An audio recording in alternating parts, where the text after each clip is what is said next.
Vous conduisez sur un pont. Il a été construit il y a seulement 40 ans, mais vous voyez des taches de rouille qui saignent à travers le béton. Des morceaux manquent, des fissures se propagent en toile d'araignée à travers la surface. Et vous vous demandez, est-ce même sûr?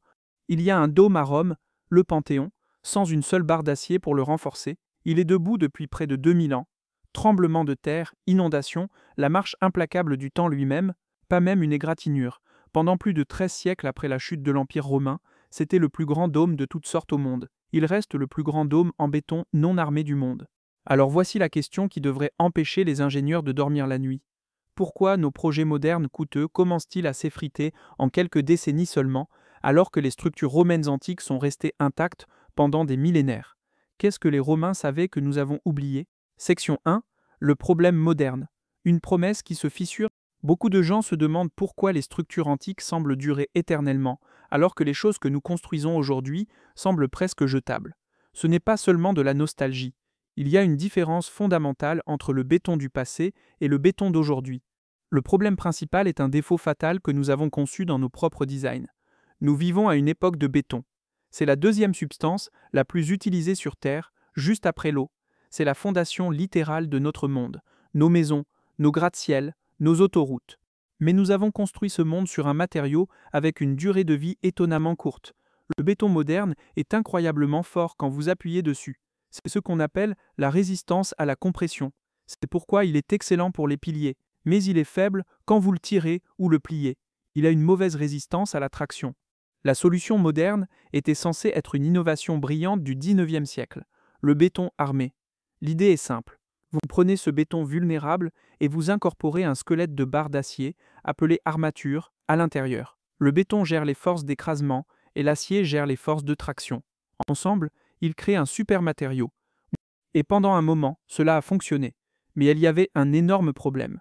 Nous avions involontairement caché un mécanisme d'autodestruction au cœur même de nos créations. Ce défaut fatal est l'acier lui-même.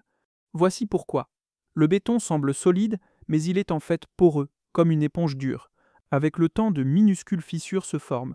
L'eau, l'oxygène et le sel des routes en hiver s'infiltrent à travers ces fissures jusqu'à ce qu'ils atteignent l'acier. Et quand ils le font, un processus chimique commence, la rouille.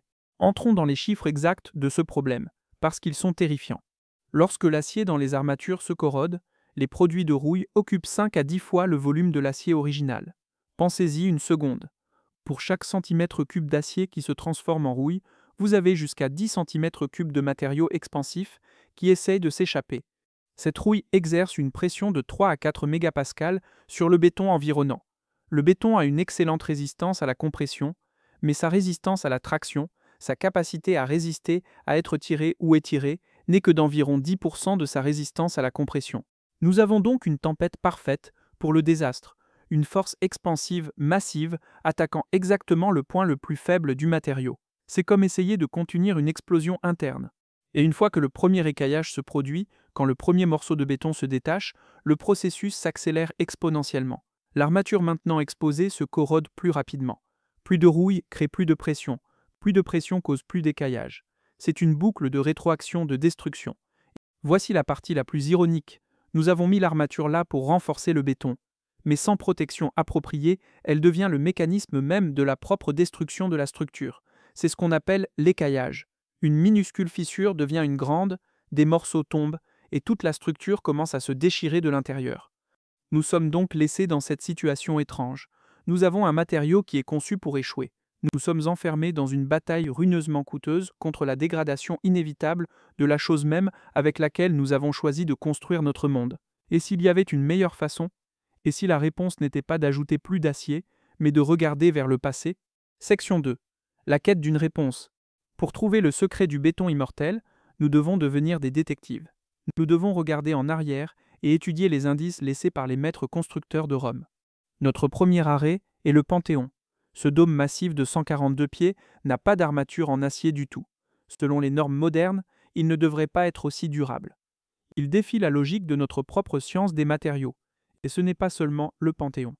Voyagez jusqu'à la côte de l'Italie, jusqu'au port antique de Césarée. Les ingénieurs romains ont construit d'énormes jetées en béton directement dans la mer violente. Le béton moderne dans cet environnement peut échouer en quelques décennies seulement. Pourtant, des parties de ces structures romaines sont toujours là, après 2000 ans submergés dans l'eau salée. Attendez, arrêtez-vous une seconde, laissez cela s'imprégner.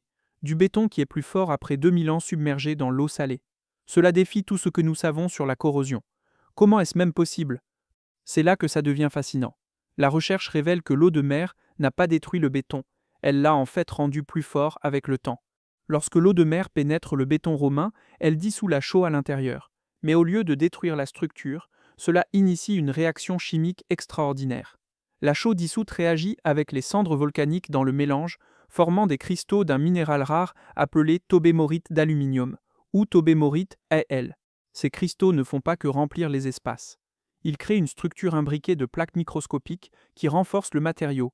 Des chercheurs de l'université de l'Utah ont découvert que ces cristaux continuent de croître pendant des millénaires. Ils remplissent les pores, renforcent les liaisons et créent une structure de plus en plus résiliente.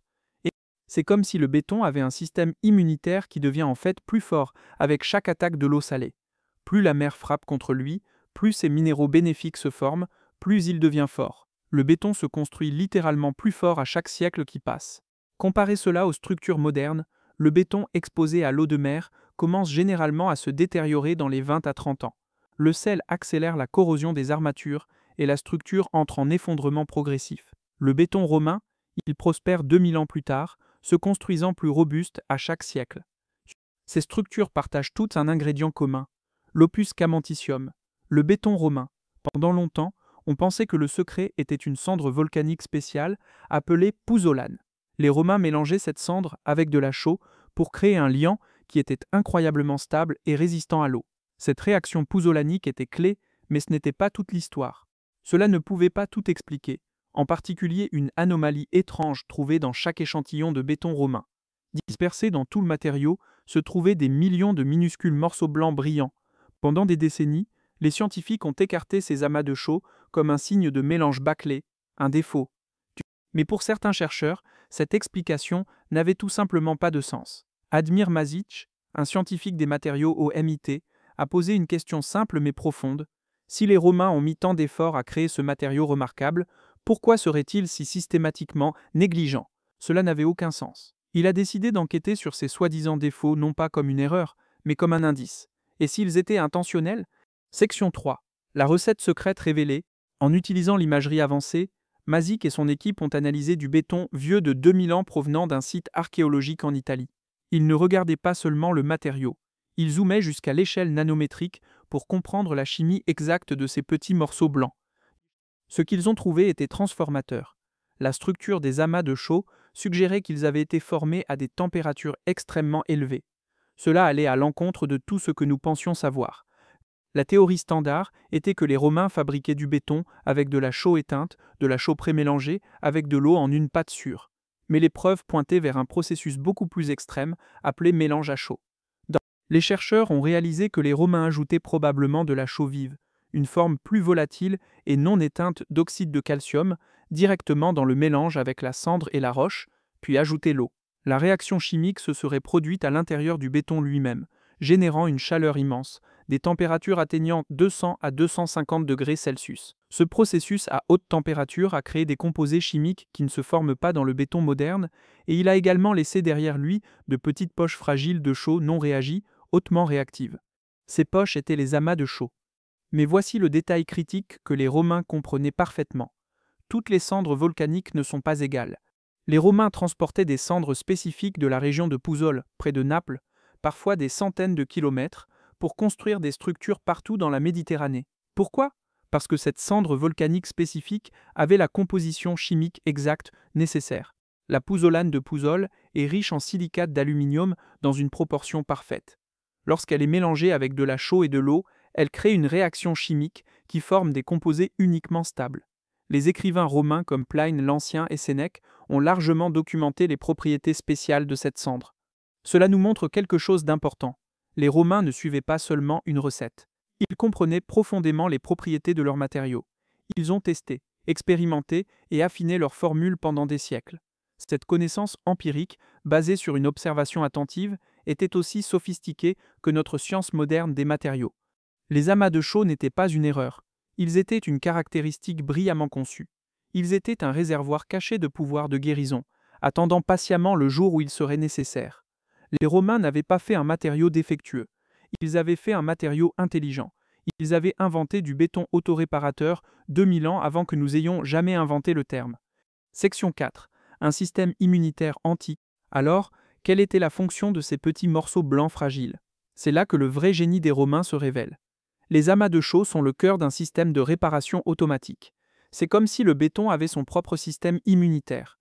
Voici comment cela fonctionne. Pensez à un mur romain à un niveau microscopique. Premièrement, une minuscule fissure commence à se former. C'est le même genre de fissure qui signale le début de la fin pour notre béton. L'eau de pluie s'infiltre dans cette fissure. Ensuite, l'eau trouve l'un des millions d'amas de chaux. L'eau dissout l'amas réactif, créant une solution riche en calcium qui s'écoule dans la fissure et l'inonde. Finalement, la vraie transformation se produit. Cette solution recristallise en carbonate de calcium, refermant effectivement la fissure. Mais elle réagit également avec les cendres volcaniques environnantes, formant de nouveaux minéraux stables qui renforcent la zone réparée. La fissure n'est pas juste bouchée, elle est guérie. La blessure devient une cicatrice aussi forte, ou même plus forte, que le matériau original. Vous pensez peut-être, cela semble trop beau pour être vrai. Et je pensais la même chose. Alors les chercheurs du MIT l'ont mis à l'épreuve. Voici exactement ce qu'ils ont fait. Ils ont fait deux lots de béton, un moderne, un utilisant la recette romaine de mélange à chaud. Ils ont ensuite fissuré les deux échantillons et fait couler de l'eau dessus. Les résultats étaient incroyables. Les fissures dans le béton moderne sont restées ouvertes, mais les fissures dans le béton de style romain s'étaient complètement guéries d'elles-mêmes en 2 semaines. 2 semaines. Guérison autonome. Aucune intervention humaine requise. C'est le génie de l'approche des vieux maîtres. Notre philosophie est de faire résister le béton aux dommages. La philosophie romaine était d'accepter que les dommages sont inévitables et de construire un système pour les réparer. Ils n'ont pas juste construit pour la force, ils ont construit pour la résilience. Et si vous trouvez cette plongée dans la sagesse antique perdue précieuse, faites-moi une petite faveur et appuyez sur ce bouton j'aime. Cela aide vraiment à faire parvenir cette connaissance à plus de personnes qui ont besoin de la voir. Merci. Section 5. Notre monde moderne jetable. Maintenant que nous comprenons le secret romain, le défaut dans notre approche devient douloureusement évident. Comme nous l'avons dit, le problème est l'armature en acier. Nous avons conçu un système où le travail principal du béton est de protéger l'acier de la rouille. Mais le béton est poreux, et il est destiné à échouer dans ce travail. Avec le temps, le dioxyde de carbone de l'air s'infiltre et neutralise lentement le béton, brisant le bouclier alcalin protecteur autour de l'acier. Une fois que l'eau et le sel atteignent l'armature maintenant non protégée, la rouille commence, et la boucle de rétroaction d'autodestruction se déclenche. Lorsqu'une fissure se forme dans le béton romain, c'est une opportunité de guérison.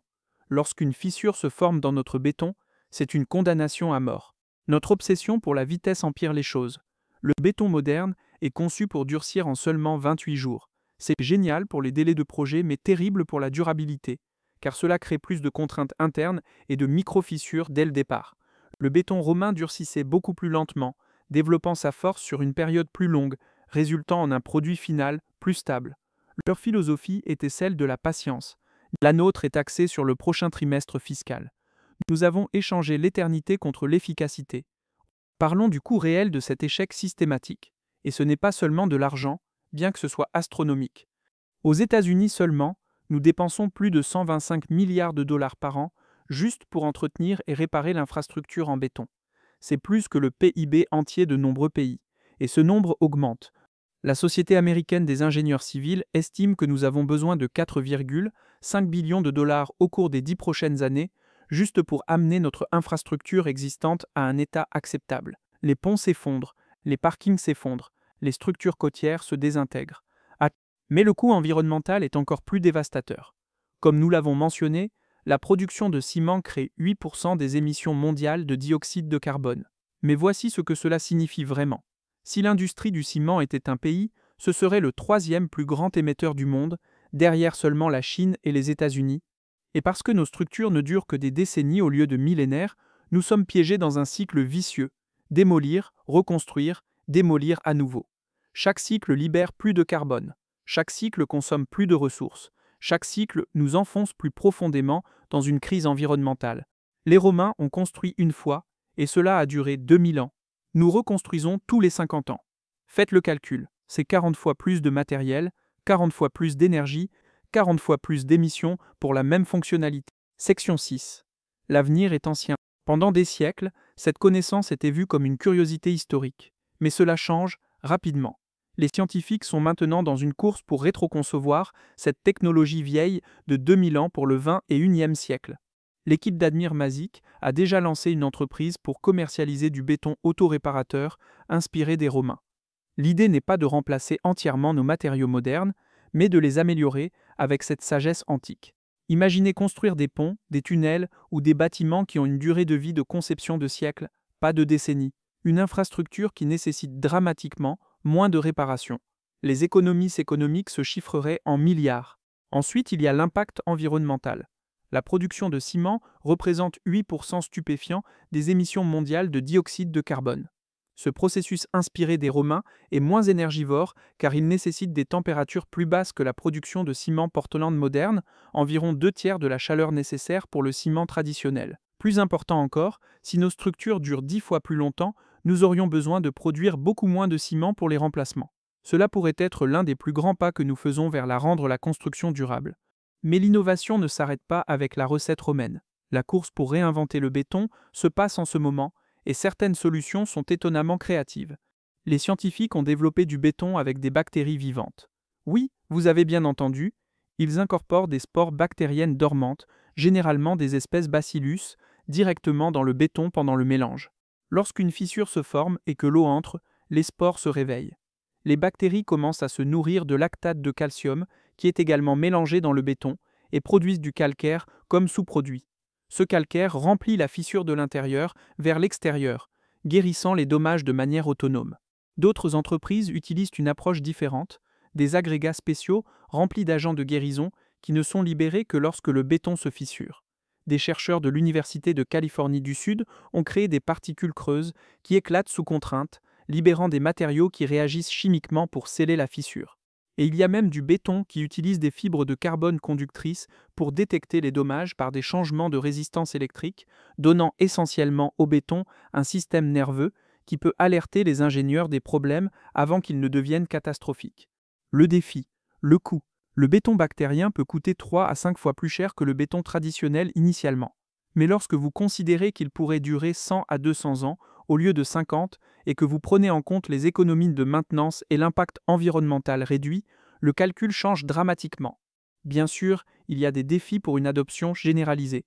La cendre volcanique spécifique que les Romains utilisaient n'est pas disponible partout.